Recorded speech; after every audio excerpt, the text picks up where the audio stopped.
तो आइए, हमारे दर्शकों का बहुत बहुत स्वागत है लेट्स टॉक विथ पुराना शो में। जैसा कि आपने देखा कि हमने अपने पिछले सभी एपिसोड में कोई ना कोई एक ज्वलंत समस्या, एक कोई ग्रेट पर्सनालिटी को लेकर आपके सामने कोई नए विषय के साथ में आए हैं। और आज भी हमने एकदम नया विषय रखा है। इसमें आपको कई सारी नई बातों की जानकारियां तो मिलेगी ही, लेकिन कुछ सोचने के लिए, कुछ आपको चिंतन करने के लिए भी मजबूर होना पड़ेगा। तो मैं एक छोटी सी अपनी बात से आज का प्रोग्राम शुरू करती हूँ कि मैं पहले साइंस ली थी और मैं मेडिकल कॉलेज में जाना चाहती थी। और हमारे समय में मेडिकल एंट्रेंस होती थी पीएमटी नाम से। तो मैंने पीएमटी का एंट्रेंस एग्जाम दिया और काफी अच्छे परसेंट आए, उसमें करीब करीब 55% आए, लेकिन मेरा वेटिंग लिस्ट में नाम आ गया। और मेरी एक फ्रेंड जो कन्वर्ट हो गई थी शेड्यूल कास्ट शेड्यूल ट्राइब में, उसके 5% आए थे, लेकिन उसका एंट्रेंस एग्जाम के जरिए मेडिकल में सिलेक्शन हो गया। तो मुझे बहुत अखरा। मैंने अपने पिताजी से पूछा कि भाई ऐसा क्यों हुआ? तो बोले क्योंकि अपन लोग शेड्यूल कास्ट शेड्यूल ट्राइब नहीं है ना, तो उन लोगों के लिए रिजर्वेशन होता है और हम लोगों के लिए नहीं होता है, इसलिए उसका एडमिशन हो गया। तो चलिए, तब मुझे इतनी ज्यादा समझ नहीं थी और मैं सोची कि ठीक है भाई, अभी उनका तो उनके जात के हिसाब से हुआ है और हमारा नहीं हो सकता है। तो इस बात को मैंने भूल गई और मैं सब्जेक्ट चेंज कर ली और मेरे को जो आगे करना था मैंने कर लिया। लेकिन अभी कुछ साल पहले फिर से मुझे पता चला कि हमारा जैन समाज भी माइनॉरिटी के अंदर आ गया है।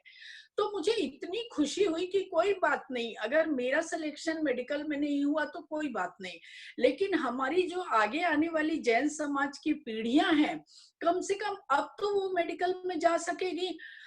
तो ये मेरा एक बहुत बड़ा भ्रम साबित हुआ, क्योंकि जब मेरी बेटी एग्जाम देने लगी और उसके थोड़े कम परसेंट आए तो फिर उसका सिलेक्शन नहीं हुआ। अब मैं सोच में पड़ गई कि बात क्या हुई, अभी तो हम लोग भी माइनॉरिटी हो गए हैं, तो फिर क्यों नहीं हुआ? तो ये जो अंतर था, ये मुझे समझ नहीं आया। मैंने सोचा क्यों ना कोई ऐसा एक्सपर्ट हो जो मुझे ये समझाए कि तब भी सिलेक्शन नहीं हुआ हमारा, और आज जब हम जैन माइनॉरिटी में आ गए तो भी हमारे बच्चों का सिलेक्शन नहीं हो रहा है। तो क्या अंतर है? तो आज हमारे बीच इसी चीज के, जो माइनॉरिटी सब्जेक्ट है, इसके बहुत बड़े एक्सपर्ट, जो खुद सोशियोलॉजी में एमए किया हुआ है उन्होंने, श्री निरंजन जी जैन, मैं उनको बुलाना चाहूंगी और बहुत छोटी छोटी सी बातें जो हमारी कंफ्यूजन में हमें डाले हुए, पूरे जैन समाज को कंफ्यूज किए हुए हैं, वो हम उनसे क्लियर करेंगे। लेकिन आइए, उससे पहले थोड़ा सा उनका परिचय भी जान ले कि आपने वैसे तो सोशियोलॉजी में यानी समाज शास्त्र में आपने एमए किया हुआ है, लेकिन उससे भी ज्यादा आपने जो समाज सेवा कर रहे हैं, भारतीय जैन संगठन जिसके राष्ट्रीय कार्यकारिणी के आप सदस्य हैं, और जो समाज में घूम घूम कर, गांव गांव जाकर, शहर शहर जाकर आप जो माइनॉरिटी के बारे में जागरूकता फैला रहे हैं, अलख जगा रहे हैं, ये बहुत बड़ा काम है, जो हर डिग्री से बढ़कर काम है ये। और दूसरी बात, आप एक बहुत अच्छी पत्रिका भी चला रहे भारतीय जैन संगठन की ओर से, जो साप्ताहिक पत्रिका है, उसका संपादन भी आप कर रहे हैं। और जो हमारे नए बच्चे आ रहे हैं, जो नए जनरेशन आ रही है, और उसको भी आप ट्रेंड कर रहे हैं, उनको वर्कशॉप ले रहे हैं, और माइनॉरिटी के बारे में जो भी कंफ्यूजन हमारे दिमाग में है वो क्लियर कर रहे हैं, और इस तरह से हमारी नई पीढ़ी को भी समाज सेवा की ओर आप अग्रसित कर रहे हैं। तो मैं ये कहूंगी कि अगर आप पूछें कि भाई इनमें इतना क्या ज्ञान है जो आज आपने इनको बुलाया इतने गंभीर विषय के साथ में, लेकिन मैं ये भी बात आपको कह सकती हूँ कि निरंजन जी भाई साहब, ये जो अपनी जैन माइनॉरिटी है उसके इंसाइक्लोपीडिया भी अगर आप कहें तो भी कोई अतिशयोक्ति नहीं है, क्योंकि इतनी ज्यादा इनके पास जानकारी भरी हुई है कि आप घंटे, 2 घंटे, 4 घंटे में कुछ भी नहीं पा सकेंगे। आपको दिनों दिन इनके साथ बैठना पड़ेगा, कंधे से कंधा मिला करके साथ चलना पड़ेगा, काम करना पड़ेगा, तभी हम इनके कार्य की गंभीरता को समझ पाएंगे। तो आइए हम आपकी सभी की जोरदार तालियों से निरंजन भाई साहब आपका बहुत बहुत स्वागत करते हैं let's talk with Mamta Surana show में। आपका बहुत बहुत स्वागत है। Thank you Mamta ji. तो निरंजन जी, आप इस बात को जरा सा क्लियर करिए कि जब उस लड़की का बोले कि उनका रिजर्वेशन है और उसका मेडिकल में अगर एंट्रेंस में वो मेडिकल में चली जाती है, और अभी हम लोग भी माइनॉरिटी में आ गए हैं, जैन समाज भी, तो हमारे बच्चों का क्यों नहीं होता एडमिशन मेडिकल में, जबकि हम भी माइनॉरिटी में आ गए हैं? तो क्या कारण है, क्या अंतर हुआ है? ममता जी, हाँ जी। ये आपने बहुत ही अच्छा प्रश्न किया है, हाँ क्योंकि जी। अमूमन जैन समाज में इस वास्तविकताओं की जानकारी का कहीं ना कहीं अभाव है। और पहले तो ये समझना बहुत जरूरी होगा आपके प्रश्न के संदर्भ में कि क्या वास्तव में माइनॉरिटीज को किसी तरीके का रिजर्वेशन मिलता है क्या। हाँ। तो इसका उत्तर है कि जी नहीं, माइनॉरिटीज के लिए किसी भी तरीके का एडमिशंस में या नौकरियों में रिजर्वेशन का प्रावधान नहीं है। ये हाँ। बहुत महत्वपूर्ण मुद्दा है जिसे हमें गंभीरता से समझना भी चाहिए। देखिए, भारतीय संविधान में दो तरह के प्रावधान किए गए, एक था रिजर्वेशन और दूसरा था माइनॉरिटी।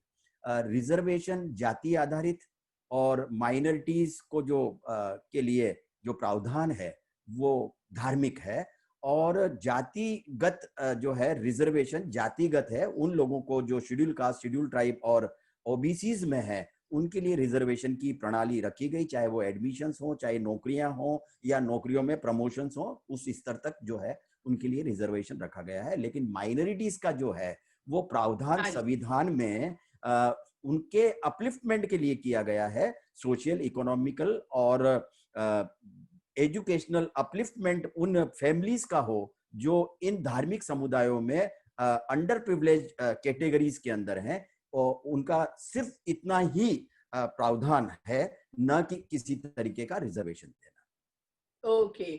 तो फिर सभी धर्मों को कर दिया गया है, अल्पसंख्यक सभी को डिक्लेयर कर दिया गया है क्या, या जी कुछ नहीं। विशेष धर्म वालों को ही किया गया है? जी, देखिए, ऐसा नहीं है कि धर्म के आधार पर है तो इस देश में जितने भी धर्म है उन सबको माइनॉरिटी डिक्लेयर करना आवश्यक है। माइनॉरिटी डिक्लेयर करने के कुछ मापदंड हैं, जिनको ये अथॉरिटी है, केंद्र सरकार और राज्य सरकार, उनके अपने अधिनियम हैं, उनके तहत जो वो जिस धार्मिक अल्प अल्प समुदाय को ये घोषित करेंगे कि ये अल्पसंख्यक समुदाय है, वो ही अल्पसंख्यक समुदाय माने जाएंगे। इसके लिए एक राष्ट्रीय अल्पसंख्यक आयोग अधिनियम 1992 के तहत केंद्र सरकार किसी भी धार्मिक समुदाय को अल्पसंख्यकता का दर्जा दे सकती है, बशर्ते कि वो संख्या में वास्तव में अल्पसंख्यक हो। इसी तरीके से, ओके। क्योंकि ये सिर्फ केंद्र का विषय नहीं है, राज्य का भी विषय है, तो राज्य भी अपने अल्पसंख्यक आयोग अधिनियम के तहत उनके राज्य की जो डेमोग्राफिक बेस है, जो जनसंख्या का आधार है, उसके आधार पर किसी भी धार्मिक समुदाय को अल्पसंख्यक घोषित कर सकते हैं। और इस देश में अभी अधिकांश राज्यों में या केंद्र सरकार ने मात्र 6 अल्पसंख्यक समुदायों को यह दर्जा दिया है, मुस्लिम्स, सिख, ईसाई, पारसी, बौद्ध और जैन। जेन्स को जैन। सबसे अंत में ये दर्जा मिला है। अब क्योंकि मैं नारी हूँ और मैं चाहती हूँ कि महिलाओं को क्या अधिकार अल्पसंख्यक होने का है, क्या लाभ हमको मिल सकता है, उस बारे में भी आप थोड़ी सी चर्चा करिए। ममता जी, देखिए, हाँ जी। अधिकार महिलाओं को मिलने ही चाहिए। अ, हाँ जी। अगर छात्रवृत्तियों की बात करें तो छात्रवृत्तियों में 30% स्कॉलरशिप्स हमारी बेटियों के लिए रिजर्व्ड है। ये एक बहुत ओके। बड़ा अधिकार है, क्योंकि ऐसा ना अच्छा, हो कि मेरिट लिस्ट बनती है, जब एप्लीकेशंस लगती है तो उसमें अगर बच्चियों का नंबर नहीं लग रहा है छात्राओं का, तो ऐसा नहीं कि अच्छा, उनकी एप्लीकेशंस रिजेक्ट हो। तो जितनी भी टोटल स्कॉलरशिप्स हैं उसमें जो है 30% उनके लिए रिजर्व रखी गई है। तो ये एक बहुत बड़ा एडवांटेज है। और चाहे वो अल्पसंख्यकता का विषय हो या दूसरे भी विषय हो, महिलाओं के साथ जो है वो कुछ विशेषाधिकार जो है या कुछ विशेष प्रावधान उनके लिए किए गए होते हैं। तो अल्पसंख्यक में एक तो बात ये है। दूसरा ये है कि अगर देखें तो इसके अलावा जो अंडर प्रिविलेज फैमिलीज की महिलाएं हैं, हमारी बहनें हैं, उनके लिए सेल्फ हेल्प ग्रुप बना सकती हैं। वो अपने पैर पर खड़ा होना चाहें तो सेल्फ हेल्प ग्रुप बनाकर सरकार की तरफ से उनको बहुत कम ब्याज दर के ऊपर लोन मिलता है, 1 लाख रुपए ओके, का या 2 लाख रुपए का। बरोबर है, 20 महिलाओं के साथ मिलकर भागीदारी से एक सेल्फ हेल्प ग्रुप बनाया जा सकता है। उसके लिए ओके, केंद्र सरकार की इस योजना में राज्य के अंदर कुछ ऐसे एनजीओस को अपॉइंट किया हुआ है, एम्पेनल किया हुआ है, उनके माध्यम से हम्म, ये सेल्फ हेल्प ग्रुप बनाए जा सकते हैं। और उनको ट्रेनिंग भी दी जाती है। ऐसा नहीं है कि भाई उनको कुछ आता तो है ही नहीं, वो सेल्फ हेल्प ग्रुप बना लेंगे हाँ, तो करेंगे क्या। हम्म, तो उनको ट्रेनिंग भी दी जाती है, ट्रेनिंग के अंदर उनको ओके, स्टाइपेंड भी दिया जाता है। और जो अच्छा, एनजीओज हैं वो पूरे टेक केयर करते हैं कि ये जो है सेल्फ हेल्प ग्रुप बहुत सक्सेसफुली चले और जो महिलाएं अपने पैर पर खड़ी हो सकें, उनका सक्षमीकरण हो। इस तरह की योजनाएं भी हैं। इसके अलावा एक ओ, योजना है सीखो और कमाओ। ये भी केंद्र सरकार की योजना है जो राज्य सरकारों में अलग अलग इंस्टीट्यूट के माध्यम से चलती है, जिसके अंदर स्किल ट्रेनिंग देने का प्रावधान है। हर राज्य के अंदर कुछ ऐसे इंस्टीट्यूट हैं जो स्किल ट्रेनिंग देते हैं और उनमें अलग अलग जो स्किल्स की जो पाठ्यक्रम है वो चलाए जाते हैं। उसके अंदर भी 3,000 रुपए तक स्टाइपेंड देने का प्रावधान है। और जो हमारी बहन है जो 10th या 12th ड्रॉप आउट हैं और आगे कुछ कर नहीं पाई हैं, उनके लिए काफी अलग अलग स्किल्स के का जो है वो देने का है। तो उसके अंदर तो अगर वो ट्रेनिंग लेती हैं तो उनको सिर्फ ऐसा नहीं है कि साहब हमने ट्रेनिंग तो ले ली अब क्या करेंगे। उनको जो है कहीं नौकरी लगाना या उनको जो है उस तरीके से ट्रेनिंग देना कि वो स्वयं अपना काम कर सकें, वहां तक अरे की वाह, भी स्किल प्रदान की जाती है। ये अरे वाह, तो ये जो उनको मिलती है रकम, समझ लीजिए जो 3,000 या आप जो बोल रहे हैं, फिर उनको वो वापस करनी होती है? और कितने समय में करनी होती है, अगर करनी होती है, या नहीं करनी पड़ती है? नहीं, वो तो ट्रेनिंग लेने वाले पार्टिसिपेंट्स को स्टाइपेंड है, यानी वो एक अनुदान है, वो वापस नहीं करना है। वो वापस नहीं वापस नहीं करना करनी। है। जी जी। हाँ जी, हाँ जी। तो समझ लीजिए अगर कोई सिलाई मशीन लेना चाहता है, या जैसे कोई अपना मेकअप का सेटअप करना चाहता है, ब्यूटी पार्लर का, या कुछ और इस तरह का, तो मेरे ख्याल से 3,000 काफी कम होता है उस हिसाब से। तो क्या कुछ और उसके साथ, या अपनी डिमांड रख सकते हैं, या अपना बजट बता सकते हैं हम एक फॉर्म में कि भाई इतने 3,000 में कुछ नहीं होने वाला है? तो इस तरह से कुछ प्रावधान है महिलाओं के लिए कि भाई हाँ, आत्मनिर्भरता के लिए कम से कम इनिशियली 10,000 तो आपको चाहिए ही चाहिए, तब आप कुछ कर सकते हैं। नहीं, जो मैंने कहा मैं उसे फिर से हाँ दोबारा जी, से उसको मैं हाँ जी, एक्सप्लेन करता हूँ। देखिए, हाँ जी, सीखो और कमाओ योजना के तहत हमारी हाँ जो जी, बहनें या बेटियां जो 10वीं पास या 12वीं पास तक ही शिक्षा ली है, उन्होंने आगे नहीं पढ़ाई की है, ऐसी बहनों के लिए ये योजना है जिसके अंदर डिफरेंट स्किल्स में उनको जो है स्किल देने का काम होता है। वो हाँ, लोकल इंस्टीट्यूट्स के माध्यम से होता है। एक बात। दूसरा ये है कि जो मैंने 3,000 रुपए तक की जो स्टाइपेंड कही है, वो सिंगल टाइम 1 महीने के लिए नहीं है। यदि 6 महीने का कोर्स है तो 6 महीने तक प्रति माह 3,000 रुपए तक उनको देने का प्रावधान है। ये अलग अलग स्किल्स अच्छा, में अलग अलग हो सकता है, कहीं 2,000 होगा, 2,500 होगा, मैक्सिमम हाँ, 3,000 तक है। तो वो हर महीने का उनका जो है खर्चा पानी है वो ट्रेनिंग लेने निकल के लिए। जाता है। हाँ। हाँ, अब जो आपका ठीक, मूल प्रश्न है कि उसको उनको अगर कोई बिजनेस करना हो तो उसके लिए तो वर्किंग कैपिटल चाहिए, सेटअप खड़ा हाँ करना जी, है हाँ उनको। जी, जैसे अभी आपने हाँ ही जी, बात की कि भाई एक ब्यूटी पार्लर, तो ब्यूटी पार्लर घर पे चलाया जा सकता है अगर रूम है तो। लेकिन हाँ उसमें जो जी, जितना भी खर्चा करना है तो उसके लिए लोन देने का प्रावधान है।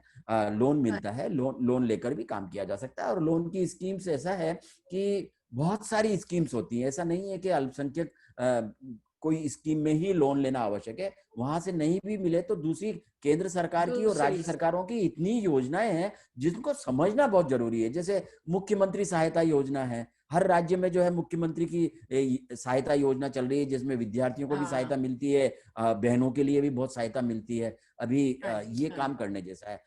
ममता जी, आप तो ये देखिए कि ऐसे कौन से पॉकेट्स हैं जहां पर हमारी बहनों को कहीं पैरों पर खड़ा उनके पैर पर खड़ा होने की आवश्यकता है, और उन्हें हमसे कैसे आप कनेक्ट करा सकती हैं, वो आप जरा सुनिश्चित करिए, ताकि हम सेल्फ हेल्प ग्रुप बनवाकर उनकी ट्रेनिंग पूरी करवाकर और उनको जो है वो इस लायक बना दें कि वो 10-20 हजार रुपए महीना कमाने लग जाए। ये हमारा करेक्ट। उद्देश्य होना चाहिए और है भी। उद्देश्य हम किसके लिए प्रयास भी उद्देश्य करते हैं। हाँ जी।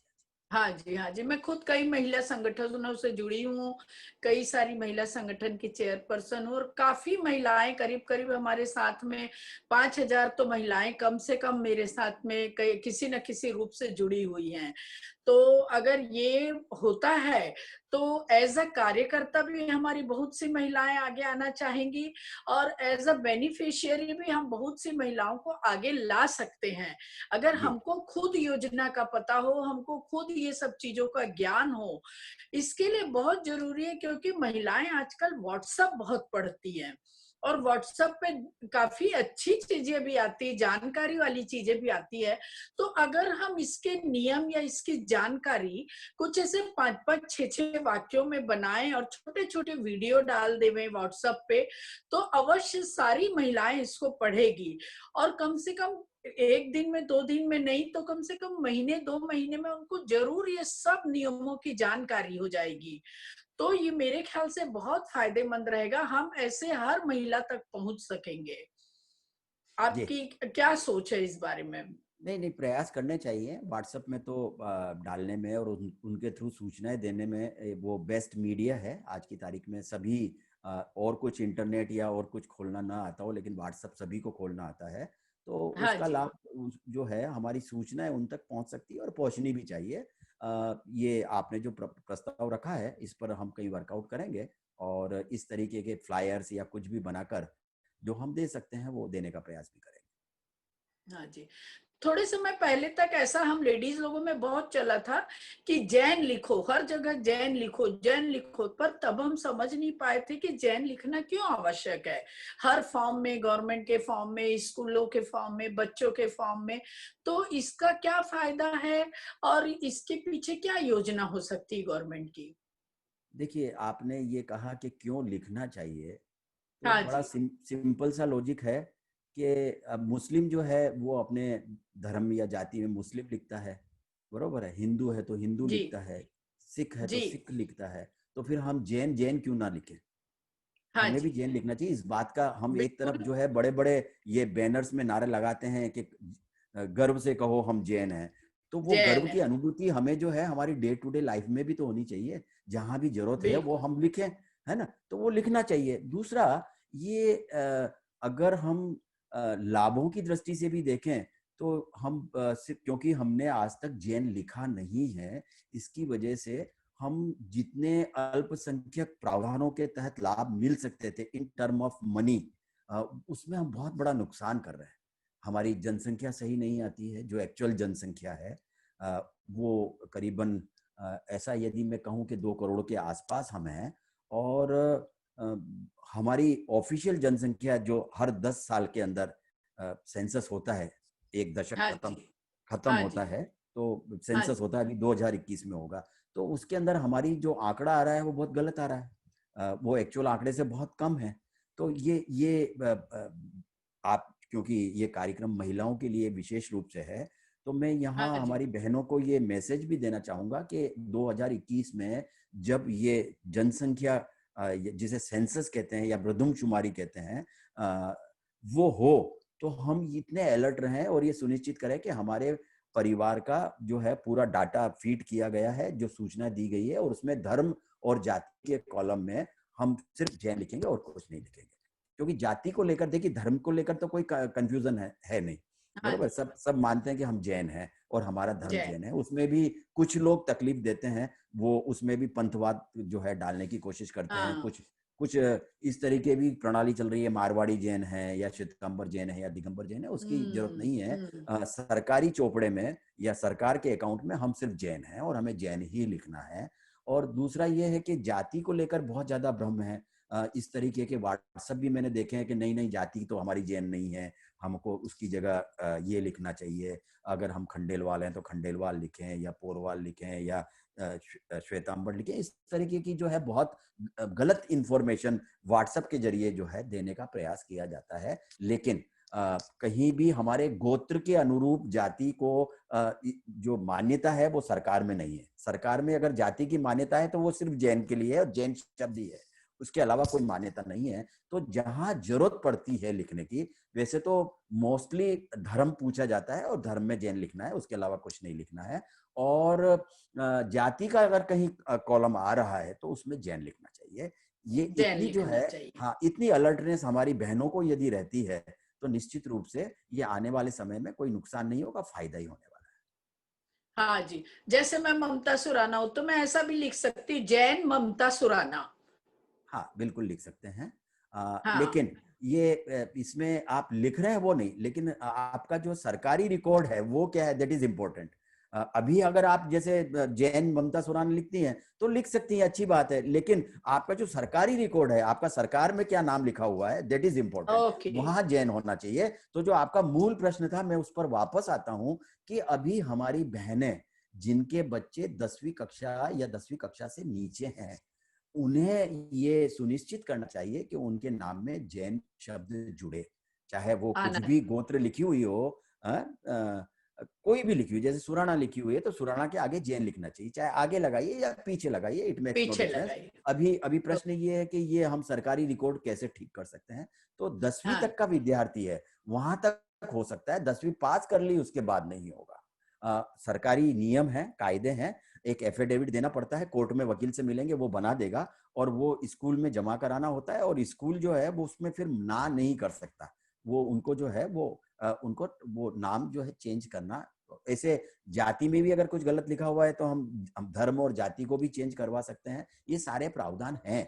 उसके लिए जो भी एविडेंसेस चाहिए या डॉक्यूमेंट चाहिए वो सबमिट करने पड़ते हैं, but those are not difficult, वो आराम से अवेलेबल होते हैं सब। लेकिन ये करना चाहिए क्योंकि ये किसी को पता नहीं है कि हमें हमारे जो रिकॉर्ड है, सरकारी रिकॉर्ड, उसमें हम एज ए जैन ही रजिस्टर्ड हों, ये आवश्यक है। ये हमारे पूरी समस्त जैन कम्युनिटी के हित में है। Individual okay. परिवार के तो हित में है ही, लेकिन समस्त जैन कम्युनिटी के भी हित में यही है। इसलिए ये जिन जिन भी बहनों के अभी संतानें 10वीं कक्षा या 10वीं कक्षा से नीचे हैं, वो मेहरबानी करके जब इस साल स्कूल खुल जाते हैं तो वो जाएं, हाँ जी। रिकॉर्ड चेक करें, उसमें धर्म के कॉलम में क्या लिखा हुआ है। अगर अदर देन सिर्फ जैन, ऐसा कोई जैन नहीं लिखना है, गुजराती जैन, मारवाड़ी जैन या श्वेतांबर जैन, हाँ। दिगंबर जैन, वो नहीं चलेगा। उसकी जगह वो सिर्फ जैन होना चाहिए और वो ऑफिशियल उसका करेक्शन या अल्टरेशन करवाया जा सकता है। तो बन वो करना सकता चाहिए। है। इसी तरीके से नाम के अंदर भी जैन शब्द जुड़वा देना चाहिए। ये मेरी चाहिए। सबसे अपील है, प्रार्थना ठीक है, बात। नम्र निवेदन भी है। हाँ जी। हाँ जी। कई महिलाओं का ऐसा भी कहना होता है कि जैसे ममता जैन, ममता जैन, ममता जैन, 10 ममता जैन है, तो हम कैसे डिफरेंशिएट करेंगे अगर सब लोग जैन लिख देंगे। तो उससे बेहतर ये है कि जब अपन फॉर्म भरते हैं तो वहां कंपलसरी आप जैन का कॉलम में जैन डालिए। लेकिन भले आप जब नाम बोलते हैं या आप ऐसे किसी संस्था में अपना नाम बताते हैं तो हम बोल सकते हैं कि ममता सुराना या जैन ममता सुराना, तो वो चल सकता है। लेकिन वाकई में जब सब जैन ममता जैन, ममता जैन, ममता जैन, ऐसे 100 ममता जैन हो जाएगी तो कैसे पहचानेंगे। ये आवश्यक है, ये समाज के और परिवार के हित में है कि हम जहां भी कहीं लिखना है जाति का या धर्म का, तो उसमें सिर्फ जैन लिखना है, ये आवश्यक है। ये समझ हम सबको अगर आ जाती है तो निश्चित रूप से जो अगला सेंसस होने वाला है उसमें हमारी सही जनसंख्या का आंकड़ा भी आ जाएगा, जो आज तक 72 सालों में नहीं आया है। हाँ जी। तो सभी महिलाओं से मेरा निवेदन है कि जब 2021 में या जब हमने बच्चों के नए एडमिशन के फॉर्म जब भरे या कहीं भी जब सरकारी फॉर्म भरना आपको पड़े, तो कृपया जैन कॉलम जरूर रखे जाति या धर्म की जगह पर। और ये नहीं कि दिगंबर जैन, श्वेतांबर जैन, मंदिर मार्गी जैन, ये नहीं लिखना है। हमको सिर्फ जैन लिखना जरूरी है, क्योंकि जो अनुदान हमको मिलता है गवर्नमेंट की तरफ से, जो भी हमको अल्पसंख्यक सहायता मिलती, माइनॉरिटी जो मनी मिलती है या जो हेल्प मिलती है, वो हमारे नंबर के हिसाब से मिलती कि हम कितने जैन लोग हैं, उसके अकॉर्डिंग गवर्नमेंट तय करती है कि इतनी रकम इस समुदाय के लिए देना जरूरी है, क्योंकि ये इतने ज्यादा लोग हैं। अभी क्या होता है कि अगर हम 50 लोग हैं और सिर्फ 5 लोग गिनती में दिख रहे हैं, तो गवर्नमेंट जो हमको सहायता देती है वो 5 लोगों के लिए देती है। लेकिन जब तक हम 50 लोग दिखेंगे नहीं उनको, तो वो 50 लोगों के हिसाब से हमको प्रोवाइड नहीं करेगी। तो ये महिलाएं जो बहुत कंफ्यूजन में रहती कि जैन क्यों लिखवा रहे हैं, क्यों लिखवा रहे हैं, तो ये प्लीज आप लोगों को क्लियर हो जाएगा इस बात निरंजन जी के द्वारा कि ये जैन लिखना क्यों जरूरी। अच्छा, एक हम थोड़ा सा सब्जेक्ट चेंज करते हैं। धार्मिक विषय पे या धार्मिक स्थानों के लिए हमको अल्पसंख्यक होने का क्या लाभ मिल सकता है और क्या हम नहीं ले पा रहे हैं? बहुत अच्छा प्रश्न है आपका। हाँ जी। देखिए, संविधान के अनुच्छेद 25 से 30 में अल्पसंख्यक हाँ जी। समुदायों के लिए कुछ अधिकार दिए गए हैं, हाँ जी। जिसमें मुख्यतः हमारी भाषा, लिपि और संस्कृति के जतन हम करते हैं, उस आधार दिए। ये बड़ा अधिकार, लेकिन इसे हम सही परिप्रेक्ष्य में समझ लें तो इसका लाभ मिल सकता है। आज तक मैं ऐसा कहूँ कि हमने शायद इस पर बहुत ज़्यादा फोकस नहीं किया है कि किस तरीके से हम लाभान्वित हो सकते हैं। इसमें कहीं हमें इन टर्म ऑफ मनी बहुत ज़्यादा कुछ सोचने की आवश्यकता नहीं है। हमें ये देखना चाहिए कि वास्तव में हमारी जो भाषा, लिपि और संस्कृति है उसका जतन हो रहा है क्या। देखिए, सरकार को तो ये पता नहीं है कि आपकी भाषा, लिपि और संस्कृति क्या है। संवैधानिक प्रावधान है, सरकार ये भी नहीं कहती है कि हम जो है इनका संरक्षण नहीं करेंगे, लेकिन संरक्षण की योजनाएं वो हमें सरकार के सामने रखने की आवश्यकता है, चाहे वो केंद्र सरकार हो या राज्य सरकारें हों। तो अब वो हमारी योजनाओं पर विचार किया जा सकता है, उनके द्वारा उनको पास किया जा सकता है, उसके लिए बजट आवंटन हो सकता है, उसके लिए हमें प्रयास करने की आवश्यकता भी है। अभी बहुत सारे संस्थानों में मैंने अप्रोच भी किया जो अनुसंधान से रिलेटेड काम करते हैं। देखिए, सरकार ने तो योजना बना के रखी हुई है, बहुत सारे ऐसे लाभ भी मिलते हैं, जैसे कुछ राज्यों के अंदर हमारे पुराने मंदिरों के जीर्णोद्धार के लिए पैसा मिल सकता है। हाँ जी। हाँ, और कर्नाटक के अंदर, क्योंकि राज्यवार अलग अलग योजनाएं होती हैं, जहाँ जिसका जैसा बजट है राज्य का अल्पसंख्यक समुदायों के लिए उसके अनुरूप अलग अलग योजनाएं हैं। कर्नाटक के अंदर सामुदायिक भवन यदि हम बनाना चाहें तो जिला मुख्यालय पे है, अगर डिस्ट्रिक्ट हेडक्वार्टर पे है तो 1 करोड़ रुपए तक का अनुदान है, लोन नहीं अनुदान है। और अन्य, हाँ, दूसरा अगर कोई तहसील प्लेस या दूसरा कोई शहर है जो मुख्यालय नहीं है, जिला मुख्यालय नहीं है, तो वहां पर 50 लाख रुपए तक का अनुदान है। तो इस तरीके से ये भी उसी उसी भावना के तहत या उन्हीं प्रावधानों में आता है कि हम हमारे भाषा, लिपि और संस्कृति का जतन कैसे करें, क्योंकि सामुदायिक भवनों में हमारे साधु संत आकर प्रवचन करते हैं, सारा धर्म से रिलेटेड सब कामकाज होता है। तो ये उसी के तहत ये सुविधाएं प्राप्त होती है, लेकिन ये सब राज्यों में नहीं है, लेकिन सब राज्यों में हो सकती है अगर हम प्रयास करें तो।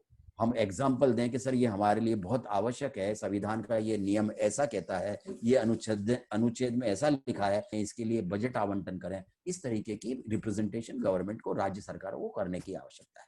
हम बहुत सारे रिप्रेजेंटेशन केंद्र सरकार से भी कर सकते हैं, ऐसा नहीं कि सिर्फ राज्य सरकार से कर सकते हैं, लेकिन जब तक हम इसके लिए यूनाइटेड नहीं होंगे, हम मिलकर काम नहीं करेंगे। देखिए क्या है कि अभी हमारे चारों पंथों का जो है वो संस्कृति हम अलग अलग क्लेम करते हैं।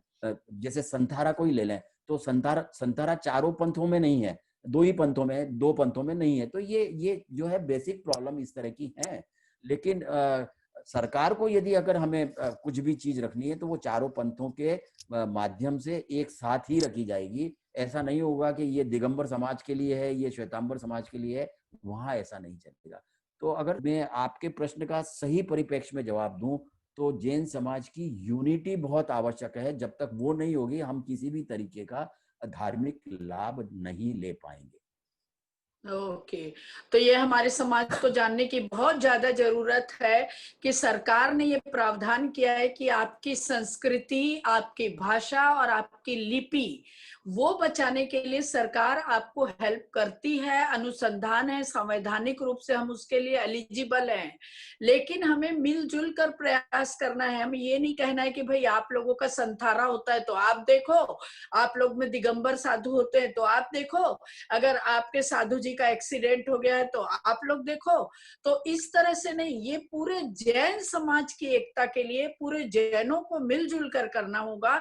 चाहे वो संथारे की बात हो, चाहे वो हमारे दिगंबर साधु की बात हो, और या चाहे हमारे साधु संत के तबीयत, स्वास्थ्य या उनके एक्सीडेंट के संबंध में अगर मांग लेना है, हमको अपने अधिकार लेना है या हमको लाभ लेना है, बोलना ज्यादा उचित होगा सरकार से, चाहे वो राज्य सरकार हो चाहे केंद्र सरकार हो, तो हमें मिलजुल कर सरकार पे ये दबाव डालना पड़ेगा कि भाई ये हमारी धार्मिक धरोहर है, ये हमारी धार्मिक संस्कृति है, प्लीज इसे बचाने के लिए हमारे लाभ जो हमारे अधिकार के रूप में आते हैं वो कृपया हमें मिले मिले।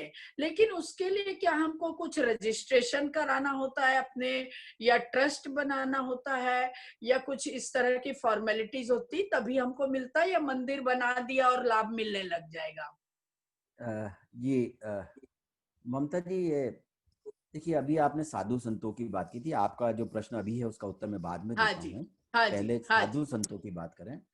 हमारे हाँ जी, देश में प्रति वर्ष जैन साधु संतों की का देवलोक लगभग 800 से 1000 साधु संतों का देवलोक रोड हाँ, एक्सीडेंट में होता है, ये हम सबको एक्सीडेंट में पता है। होता बराबर। है। हाँ अभी जी, अगर हम देखें तो ये जो जितने भी साधु संत हैं हमारे, वो हमारी संस्कृति के एम्बेसडर हैं करेक्ट। हमारे जो हैं। हाँ, तो उनकी उनकी सुरक्षा, जब हमारी संस्कृति की सुरक्षा की बात संविधान में लिखी हुई तो हमारे साधु संतों की सुरक्षा होगी तो ही हमारी संस्कृति की सुरक्षा होगी। बचेगी। तो बिल्कुल। उनके उनके लिए जो है, हम जब वो विहार करते हैं तो हम सरकार सरकार से ये नोटिफिकेशन निकलवाएं कि साहब ये आदेश पुलिस डिपार्टमेंट को और लोकल एडमिनिस्ट्रेशन को हो कि जब हम अप्रोच करें कि साहब हमारे साधु आज यहाँ से यहाँ तक विहार कर रहे हैं, तो उनको जो है प्रोटेक्शन, पुलिस प्रोटेक्शन मिले, इसके लिए जो है कुछ प्रयास करने चाहिए।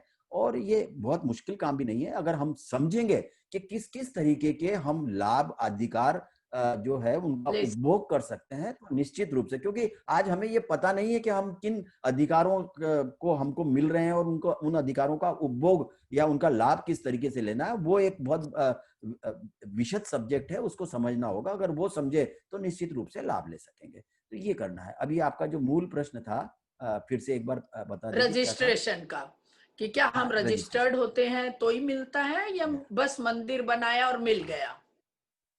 देखिए किसी भी अनरजिस्टर्ड इंस्टीट्यूशन के लिए कि कहीं चाहे वो अल्पसंख्यकता हो या दूसरा कोई प्रावधान हो, उसमें किसी भी तरीके का लाभ देने का नियम है ही नहीं। रजिस्टर्ड होना बहुत आवश्यक है। अगर हम रजिस्टर्ड ओ, संस्था है, चाहे वो मंदिर है या स्थानक है, अगर वो नहीं है तो हम अच्छा, किसी तरीके के लाभ के अधिकारी नहीं है। अभी अच्छा, हमारे, अब अगर हम वास्तविकताओं पर आए तो देखिए कि पूरा जैन हाँ, समाज जो है वो इस देश में लगभग 20 राज्य ऐसे हैं जिसमें बहुतायत में रहता है। कुछ 8-10 राज्य ऐसे हैं जहाँ बहुत बड़ी जनसंख्या है हमारी, लेकिन फिर सेग्रीगेटेड वे में कुछ राज्य ऐसे हैं जिनके अंदर जैन समाज बड़ी या कम, छोटी बड़ी जनसंख्या में है। और हमारा हाँ, एक कल्चर है कि हम जहाँ भी रहते हैं, चाहे हम वहाँ 5 परिवार क्यों ना हो, हमारा स्थानक या मंदिर अवश्य होगा। लेकिन वो हाँ जो है जी, सब अनरजिस्टर्ड ही पाए गए हैं, मोस्टली हाँ अनरजिस्टर्ड जी, पाए गए हैं। तो एक ओके, तो ये मैसेज समाज को देने की आवश्यकता है कि यदि हमें धार्मिक लाभ लेने हैं तो हमें हाँ हमारा जी, रजिस्टर्ड संस्था होना बहुत आवश्यक है। अगर वो नहीं है तो हम किसी भी तरीके का लाभ क्लेम नहीं कर सकते।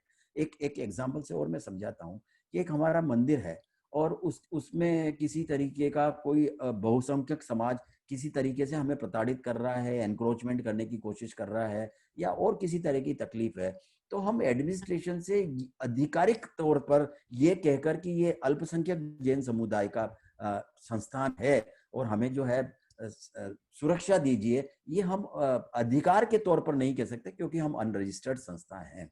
अगर रजिस्टर्ड हो तो निश्चित रूप से, और रजिस्ट्रेशन होने के बाद भी बहुत सारी प्रॉब्लम्स और भी हैं। ऐसा नहीं है आज जैसे बंबई में, आप बंबई से हैं तो बंबई में जितने भी मुख्य रूप से देखें तो संस्थान रजिस्टर्ड संस्थान है, धार्मिक संस्थान, हमारे मंदिर हैं, स्थानक हैं, लेकिन वो रेगुलराइज नहीं है, उनका डॉक्यूमेंटेशन अपडेट नहीं है। कब जो है कोई एक ट्रस्टी उसमें से एक्सपायर हो गए या उन्होंने रिजाइन कर दिया, उनकी जगह दूसरा कौन आया, तो एक्चुअल बोर्ड जो है वो कुछ नाम बता रहा है जबकि पेपर्स में कुछ दूसरे नाम है। इस तरह की बहुत सारी विसंगतियां हमारे ट्रस्टों में हमें देखने को मिल सकती है जो नहीं होनी चाहिए। जी, मैं ये पूछ रही थी कि हमको फिर क्या रजिस्ट्रेशन कराने की जरूरत होती है? तो जैसे अगर मान लो हम कोई धार्मिक एनजीओज बनाते हैं या किसी प्रकार की धार्मिक का हम नया कुछ चालू करते हैं, तो उसका जब रजिस्ट्रेशन कराते हैं तो क्या वो माइनॉरिटी का लाभ लेने के लिए वो एलिजिबल होती है? हाँ, बिल्कुल एलिजिबल हो सकते हैं, प्रोवाइडेड कि वो उनके ट्रस्ट को जैन अल्पसंख्यक समुदाय से संबद्ध करें। उसकी एक प्रक्रिया है, कुछ उद्देश्यों में, कुछ नियमों में, कुछ क्लोज जो हैं वो जोड़ने पड़ेंगे। जो भी फॉर्मेट है या उसका जो लैंग्वेज है या टेक्स्ट है वो जो है उसको सर्कुलेट भी किया जा सकता है। और जो पुराने ट्रस्ट हैं उन्हें यदि लाभ लेना है कुछ, तो हाँ, फिर उन्हें ये अमेंडमेंट करना पड़ेगा उनके जो ओरिजिनल ट्रस्ट डीड के अंदर या बाईलॉज हैं सोसाइटी के, उसके अंदर सर्टन अमेंडमेंट्स करने पड़ेंगे उद्देश्यों में और नियमों में, जिसके पीछे उद्देश्य यही है कि ये संस्था जैन अल्पसंख्यक समुदाय के हितों के लिए कार्य करने वाली संस्था है। ये उद्देश्य में जाएगा उसका जो सूचना है, जितने भी उद्देश्य है उसमें से कुछ निकालना नहीं है, एडिशनल ये डालने की आवश्यकता है। इस तरीके के ओके। एक दो और नियम हैं, उनको जो है ऐड करने की आवश्यकता उनको है। हाँ, उनको तो वो जोड़ देना अमेंडमेंट से पड़ेगा। होता है। लेकिन बेहतर तो यही जी हाँ। होगा कि जब हम कोई नया एनजीओ बनाते हैं, नई संस्था बनाते हैं, अगर उसको हाँ साथ में ही उसी समय माइनॉरिटी स्टेटस के साथ आप कनेक्ट कर दो, तो जी हाँ। शायद हमको एक तो एनजीओ का लाभ लाभ तो मिलेगा और दूसरा माइनॉरिटी का भी लाभ मिलेगा। ऐसा होता जी हाँ। है? जी हाँ, जी हाँ, ऐसा बिल्कुल, हो सकता बिल्कुल है। होता है, बिल्कुल होता है। देखिए लाभ लाभ में जब तक हम रजिस्टर्ड नहीं हैं और हमने जब तक अपने आप को अल्पसंख्यक समुदाय से, जैन अल्पसंख्यक समुदाय से संबद्ध नहीं किया है, तब तक किसी तरह की लाभ की कोई जो है वो गुंजाइश नहीं है। लेकिन ये गुंजाइश सब नहीं है। होने पर अब ये हमें देखना पड़ेगा कि हम किस तरीके का लाभ ले सकते हैं, वो सेकेंड ओके, इश्यू है, उस पर अलग वर्कआउट हो सकता है। लेकिन बेसिक ओके, चीज ये है कि ये हमको इतना, ये समाज में जितने भी धार्मिक संस्थान हैं, चाहे वो मंदिर हो, स्थानक हो या तीर्थ क्षेत्र हो, उनके ट्रस्टीज को जो है ये सूचना जानी चाहिए कि हमें सर्टन अमेंडमेंट्स आवश्यक है करने, ताकि हम अपने इस संस्थान को अल्पसंख्यक समुदाय ये जानकारी आनी ओके, चाहिए। ओके। तो हमारे सभी दर्शक श्रोता जो भी सुन रहे हैं वो जरूर ये जान ले, क्योंकि हमारे समाज में दिन दुनी रात चौगुनी संस्थाएं बन रही है, कई एनजीओज बन रहे हैं, कई स्थानक बन रहे हैं, मंदिर बन रहे हैं। तो जब बनने के समय या रजिस्ट्रेशन के समय ही अगर हम ध्यान रखें कि उसको माइनॉरिटी के साथ कनेक्ट कर दें, माइनॉरिटी स्टेटस भी उसी समय ले ले, तो हम जो लाभ के अधिकारी हैं वो शुरू से रहेंगे। तो शायद हमको अमेंडमेंट की बाद में जरूरत नहीं पड़ेगी। लेकिन जो पुराने पहले के बने हुए हमारे एनजीओज है या हमारे मंदिर स्थानक हैं, उनके लिए हमको कुछ सर्टेन अमेंडमेंट करने पड़ेंगे, कुछ उसमें जुड़ाव करने पड़ेंगे, ताकि वो भी हमारे माइनॉरिटी स्टेटस के साथ जुड़ जाए और जो लाभ हम जिस लाभ के अधिकारी हैं वो हमें मिले। मेरे ख्याल से निरंजन जी ऐसा कहना चाह रहे हैं आप। तो जी ये तो बहुत अच्छी बात आपने बताई कि जिसका अगर हम माइनॉरिटी स्टेटस के साथ नहीं भी जोड़ पाए हैं और रजिस्टर्ड है वो पहले से, तो उसमें भी अमेंडमेंट किया जा सकता है। और लाभ भी क्या लेना है क्या नहीं लेना है ये बाद की बात है। एक बार हम पहले अपनी तैयारी रखें, अपना पूरा जो होमवर्क है, जो पेपर वर्क है, वो कर लेवे तो हमें लाभ मिल सकता है। और जैसा कि आपने बताया कि कोई नए प्रकार का स्थानक बनाना है या कुछ धार्मिक जगह हमको बनानी है, तो उसके लिए भी हमारी राज्य सरकार और केंद्र सरकार हमें हमारा माइनॉरिटी के हिसाब से उसका भी हमें फायदा मिलता है। कि उसके लिए मेरे ख्याल से आप 50 लाख रुपए बोल रहे हो। तो कर्नाटक वगैरह में क्यों 1 करोड़ रुपए मिला? वहां क्या विशेषता हुई या कुछ अलग नियम के तहत वो रजिस्टर्ड है? नहीं, अलग नियम के तहत रजिस्टर्ड नहीं है। देखिए अच्छा। ये अ, अल्पसंख्यक समुदायों के धार्मिक संस्कृति को सुरक्षा प्रदान करने से संबंधित तो है कि बस इतना ही है, नथिंग रॉन्ग। और बाकी सब राज्यों के अंदर हमें अप्रोच करने की आवश्यकता है कि कर्नाटक सरकार ये दे रही है तो ये हमें भी मिलना चाहिए। इस तरीके की योजना बिल्कुल। आप भी लाइए, हमारे लिए आप भी लेकर आइए योजना। इस तरह की हम जो है वो बात सरकार के सामने हमें रखनी चाहिए। ये जी। हाँ जी। कहा था कि महिलाओं के लिए है। तो मैं हाँ बहनों जी। से एक ही गुजारिश करना चाहूंगा, निवेदन करना चाहूंगा कि देखिए परिवार की तो उत्तरदायी तो सभी निभाते हैं और निभाना भी पड़ता है, जरूरी भी है। एक अच्छा परिवार जो है वो महिलाएं ही दे सकती हैं और उनकी भूमिका पर कभी कोई क्वेश्चन मार्क नहीं रहता परिवार में। वो हाँ जितना जी। भी उनमें उनकी जो क्षमताएं प्रभु ने उनको दी हैं उसका वो भरपूर उपयोग करती हैं, इसमें कोई दो राय नहीं है और उनको मैं प्रणाम भी करता हूँ। प्रश्न ये है कि उनकी भूमिका समाज के लिए क्या होनी चाहिए, वो बहुत आवश्यक है। जी। कहीं ऐसा होता है कि हमारी दैनिक चर्या में सब कुछ होता है लेकिन समाज मिसिंग होता है। वो समाज हाँ मिसिंग ना हो, हम समाज के प्रति हमारी संवेदनाएं हमेशा जागृत रहे, हम सोचे समाज के प्रति कि हम क्या कर सकते हैं।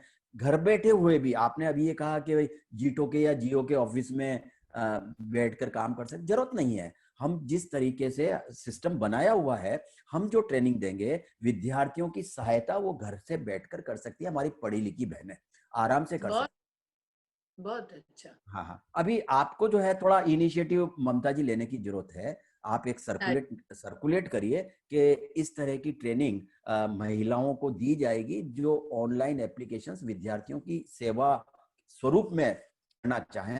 और उनको हाँ। हम जो है सिर्फ ऑनलाइन ही ट्रेनिंग देंगे, दो दिन की 2-2 घंटे की ट्रेनिंग होगी। उनको हम एक्सपर्ट बना देंगे और वो आसानी से विद्यार्थियों की एप्लीकेशन कर सकेगी। अभी सिस्टम ऐसा है कि हर चीज जो है वो मीडिया पर अवेलेबल है, वेबसाइट पर अवेलेबल है, कम्युनिकेशन सारा जो है बहुत सिंपल हो गया है। तो न तो विद्यार्थी को उनके पास आने की जरूरत है, न हाँ। विद्यार्थियों को उन्हें बुलाने की जरूरत है। तो देखिए अपने धर्म में ज्ञान दान का जो है महत्व कितना महान हाँ है जी। वो आप सबको पता है। और अगर एक हमारे छोटे से प्रयास से एक ऐसे विद्यार्थी को जो जरूरतमंद है और उसको सरकार जो दे रही है वो हम सिर्फ दिलवाने का माध्यम बनते हैं, तो ये एक बहुत हाँ जी। बड़ा पुण्य का काम होगा। और मैं सभी हमारी बहनें जो आज यहाँ दर्शक के रूप में उपस्थित हैं, मैं उनसे ये हाँ जी। निवेदन करना चाहता हूँ कि आप अपना नाम ममता जी को लिखाएं, नंबर लिखाएं कि भाई अगर ऐसी कोई ट्रेनिंग होती है, एक तो आपकी तरफ से रिक्वेस्ट आनी चाहिए कि ये ट्रेनिंग जल्दी से जल्दी कीजिए। हाँ जी, बहुत सही बात कही। हम महिलाएं पूरी दुनिया की आबादी का आधा हिस्सा हैं, चाहे तो क्या नहीं कर सकती हैं। और अगर हमारे सामने कोई उद्देश्य है या समाज के लिए करने की कोई अगर हमारे सामने कोई उद्देश्य रखा है तो हम तो जरूर ही कर सकते हैं। और निरंजन जी का साथ अगर हमें मिले, उनका गाइडेंस मिले, तो हमारे लिए काम बहुत आसान हो जाता है।